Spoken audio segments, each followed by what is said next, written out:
के निर्धनतम वर्ग के विद्यार्थियों को उच्च गुणवत्तापरक शिक्षा मिलनी चाहिए। इस लक्ष्य के साथ दिल्ली माध्यमिक शिक्षा बोर्ड और इंटरनेशनल बैकलॉरिएट बोर्ड ने आपसी सहयोग के लिए समझौते पर हस्ताक्षर किए हैं। दिल्ली की शिक्षा व्यवस्था अब नए आयाम हासिल करेगी। दिल्ली सरकार ने एंटरप्रेन्योरशिप माइंडसेट करिकुलम स्कीम के तहत दिल्ली के सरकारी स्कूलों के विद्यार्थियों के लिए बिजनेस ब्लास्टर्स प्रोग्राम की शुरुआत की है। इस स्कीम के तहत विद्यार्थियों को कमर्शियल प्रोजेक्ट्स के लिए सीड मनी के रूप में 2000 रुपये दिए जाएंगे। इससे विद्यार्थियों में विश्वास पैदा करने तथा एंटरप्रेन्योरशिप माइंडसेट तैयार करने के दोहरे उद्देश्य की पूर्ति होगी। दिल्ली सरकार के समस्त स्कूलों में देशभक्ति पाठ्यक्रम की शुरुआत इस उद्देश्य से की गई थी कि विद्यार्थियों में सच्चा देश प्रेम जगाया जा सके। इसका उद्देश्य विद्यार्थियों को बिना संकोच अपने विचार और राय रखने के लिए प्रेरित करना है तथा उनको अपने घर, समाज और देश से अपने अनुभव साझा करने के लिए प्रोत्साहित करना है। दिल्ली के सरकारी स्कूलों में 9वीं से 12वीं कक्षा के विद्यार्थियों के संपूर्ण विकास के लिए मार्गदर्शन देने के उद्देश्य से मेंटोर प्रोग्रामिंग की शुरुआत की गई है, ताकि युवा देश के भविष्य को संभालने में सक्रिय भागीदार बन सके। शिक्षकों के प्रशिक्षण और अध्यापन के लिए दिल्ली में एक टीचर यूनिवर्सिटी स्थापित करने के लिए दिल्ली टीचर यूनिवर्सिटी बिल 2022 पारित किया जा चुका है। इससे सेवा से पहले और सेवा के दौरान अध्यापकों को प्रोफेशनल तरीके से प्रशिक्षित करने, शिक्षा में अनुसंधान तथा स्कूली शिक्षा के क्षेत्र में विस्तार की गतिविधियों को बढ़ावा मिलेगा। उच्च शिक्षा के क्षेत्र में Delhi skill and entrepreneurship university की स्थापना की गई है, ताकि राष्ट्र के विकास के लिए शिक्षित और रोजगार योग्य मानव संसाधन का विकास किया जा सके। अनुसंधान और विकास को बढ़ावा देने के लिए शैक्षणिक संस्थानों को समान अनुदान देकर एक अनुदान योजना शुरू की गई है। इस योजना के तहत IIITD, DTU, NSIT, IGDTUW आदि जैसे संस्थान लाभान्वित होते हैं। इससे विश्वविद्यालयों में रिसर्च कल्चर को बढ़ावा मिलेगा, जो सामुदायिक सेवाओं में लाभकारी सिद्ध होगा। कम आयु वाले सबसे संसाधन विहीन बेघर बच्चों के लिए दिल्ली सरकार ने आवास और अन्य आधुनिक सुविधाओं वाला एक स्कूल खोलने का निर्णय लिया है, ताकि ऐसे सभी बच्चों को समुचित शिक्षा दी जा सके। दिल्ली सरकार दिल्ली के नागरिकों को निवारक, प्रचारक और उपचारात्मक स्वास्थ्य सेवाएं उपलब्ध कराने के लिए प्रतिबद्ध है। जन स्वास्थ्य केंद्रों पर आने वाले मरीजों को सभी अनिवार्य दवाएं निःशुल्क उपलब्ध कराई जा रही हैं। दिल्ली ने कोविड-19 की लगातार आने वाली लहरों का सामना किया है। दिल्ली सरकार ने केंद्र सरकार के साथ मिलकर समस्त संसाधन जुटाए और दिल्ली के नागरिकों के हित में काम किया। 18+ आयु वर्ग की 90% जनसंख्या को टीका लग चुका है और 15 से 18 आयु वर्ग का टीकाकरण भी तेज़ी से चल रहा है। सरकार ने medical oxygen production promotion policy Delhi 2021 को अधिसूचित किया है, ताकि मेडिकल ऑक्सीजन की सप्लाई में दिल्ली आत्मनिर्भर बन सके। इसमें प्राइवेट सेक्टर को ऑक्सीजन उत्पादन प्लांट स्थापित करने, ऑक्सीजन टैंकर्स के लिए निवेश करने तथा ऑक्सीजन स्टोरेज सुविधाएं स्थापित करने के लिए प्रोत्साहन दिया जाता है। स्वास्थ्य सुविधाओं में सुधार के लिए दिल्ली सरकार ने हेल्थ इंफॉर्मेशन मैनेजमेंट सिस्टम के क्रियान्वयन का कार्य आरंभ किया है। इससे सरकार के हेल्थ केयर इकोसिस्टम में सुधार होगा और तकनीकी रूप से हेल्थ केयर प्रक्रिया सशक्त होगी, जिससे नागरिकों को एंड टू एंड प्रभावी स्वास्थ्य सेवाएं मुहैया कराई जा सके।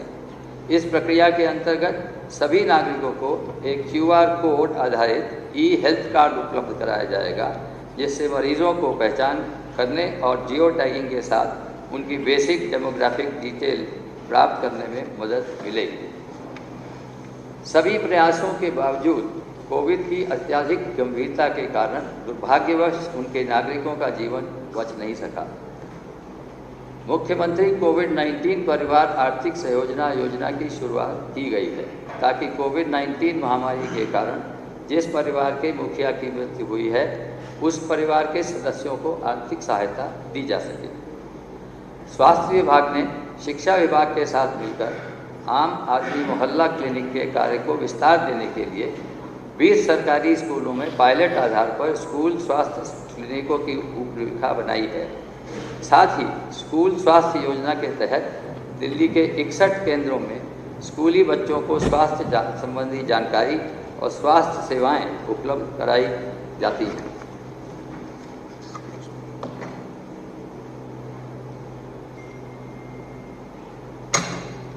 नागरिकों के कल्याण हेतु दिल्ली सरकार की प्रतिबद्धता इस बात से उजागर होती है कि संस्थानों की कमी के बावजूद दिल्ली सरकार ने किसी कल्याणकारी योजना, चाहे वो आर्थिक सहायता हो अथवा समाज कल्याण से संबंधित हो, में कटौती नहीं की है। SC, ST, OBC श्रेणी के व्यक्तियों के कल्याण हेतु संबंधित विभाग द्वारा विभिन्न छात्रवृत्ति योजनाओं को लागू किया जाता है।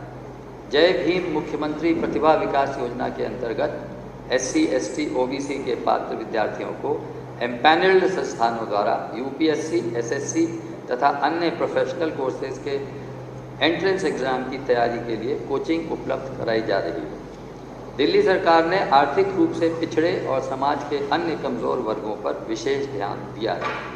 सरकार दिल्ली पेंशन स्कीम के माध्यम से पीड़ित महिलाओं को मासिक आधार पर 2500 रुपये की आर्थिक सहायता उपलब्ध कराती है। इसी प्रकार गरीब विधवाओं को अपनी बेटियों की शादी करने तथा अनाथ लड़कियों की शादी के लिए भी 30,000 रुपये की एक मुश्त अनुदान राशि दी जाती है। अंतर्राष्ट्रीय बालिका दिवस के अवसर पर मोबाइल आंगनवाड़ी केंद्रों से माध्यम से बच्चों के लिए महिला एवं बाल विकास विभाग द्वारा प्राथमिकता के आधार पर एक नई पहल की गई है। इस कार्यक्रम को आंगनवाड़ी आपके द्वार के तौर पर शुरू किया गया। ऐसे वृद्ध व्यक्तियों को भी वित्तीय सहायता प्रदान की जाती है जिनके पास जीवन यापन का कोई साधन नहीं है। 60 से 69 वर्ष आयु वर्ग के लोगों को 2000 रुपये प्रति माह पेंशन दी जाती है। इसके अलावा SC, ST माइनॉरिटी श्रेणी में संबंधित लाभार्थियों को प्रति माह 500 रुपये की अतिरिक्त सहायता भी दी जाती है।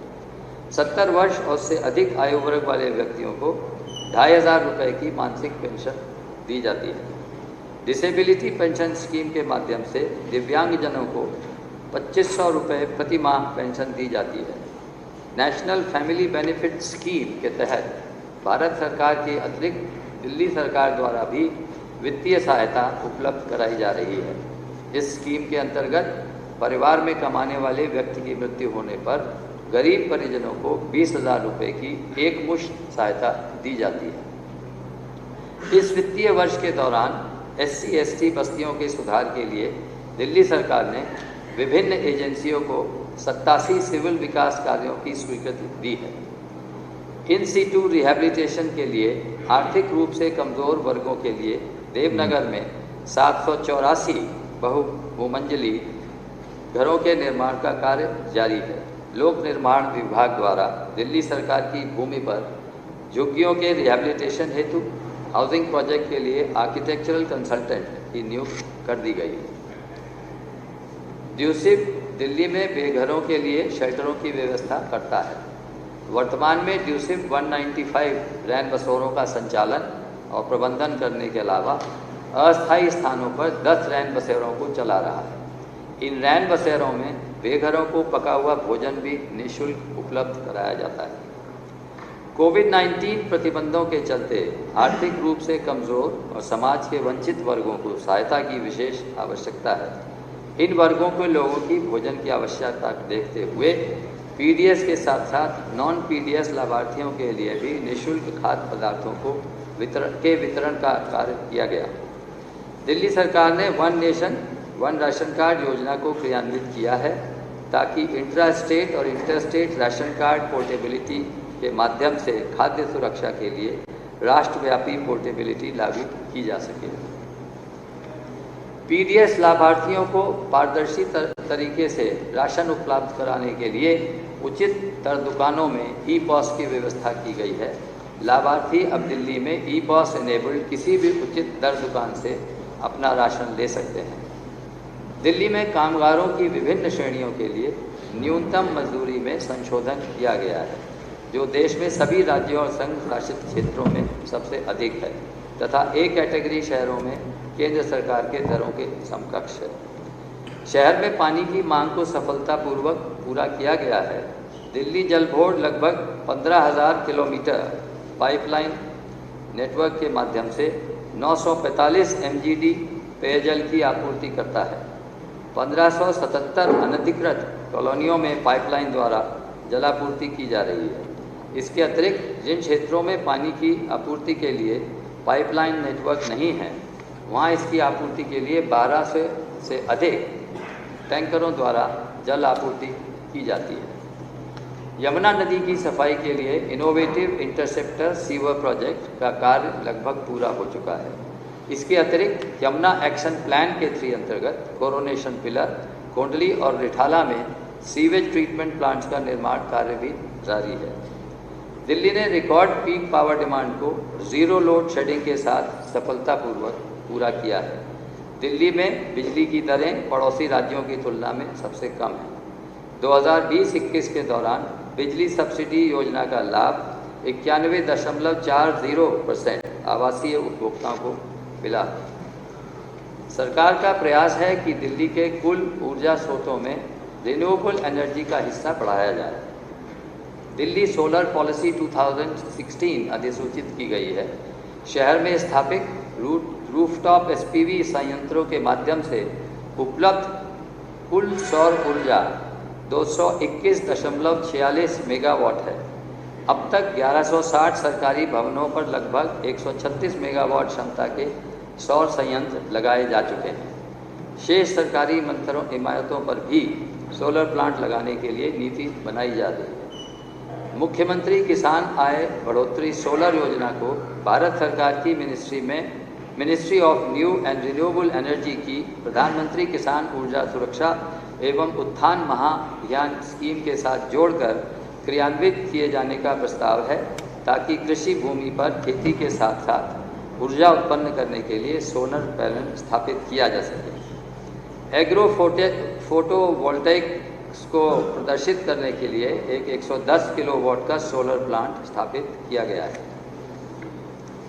दिल्ली सरकार दिल्ली में सार्वजनिक परिवहन व्यवस्था को सुदृढ़ करने पर विशेष ध्यान दे रही है। दिल्ली परिवहन निगम राष्ट्रीय राजधानी क्षेत्र में सार्वजनिक क्षेत्र का सबसे बड़ा परिवहन उद्यम है। निगम के बेड़े को मजबूत बनाने के लिए बसों को शामिल किए जाने का कार्य प्रगति पर है। 100 वातानुकूलित CNG बसों में आधुनिक सुविधाएं जैसे CCTV, GPS इत्यादि लगाए गए हैं। दिल्ली मेट्रो का वर्तमान नेटवर्क लगभग 390 किलोमीटर हो चुका है। पिंक लाइन के मयूर विहार पॉकेट 1 तथा Trilokpuri Sanjay lake metro station चालू हो गए हैं।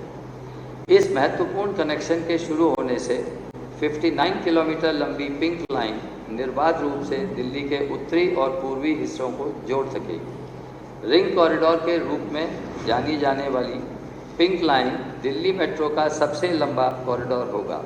इसके सभी वर्तमान मार्गों पर इंटरचेंज की सुविधाएं मौजूद हैं। साथ ही ग्रे लाइन पर Najafgarh Dhansa bus stand extension भी शुरू हो चुका है। लास्ट माइल कनेक्टिविटी को बढ़ावा देने के लिए DMRC ने बसों की खरीद की प्रक्रिया आरंभ की है, जिन्हें 10 नए रूटों पर चलाया जाएगा। 100 बसों में 25 बसें चालू की जा चुकी हैं।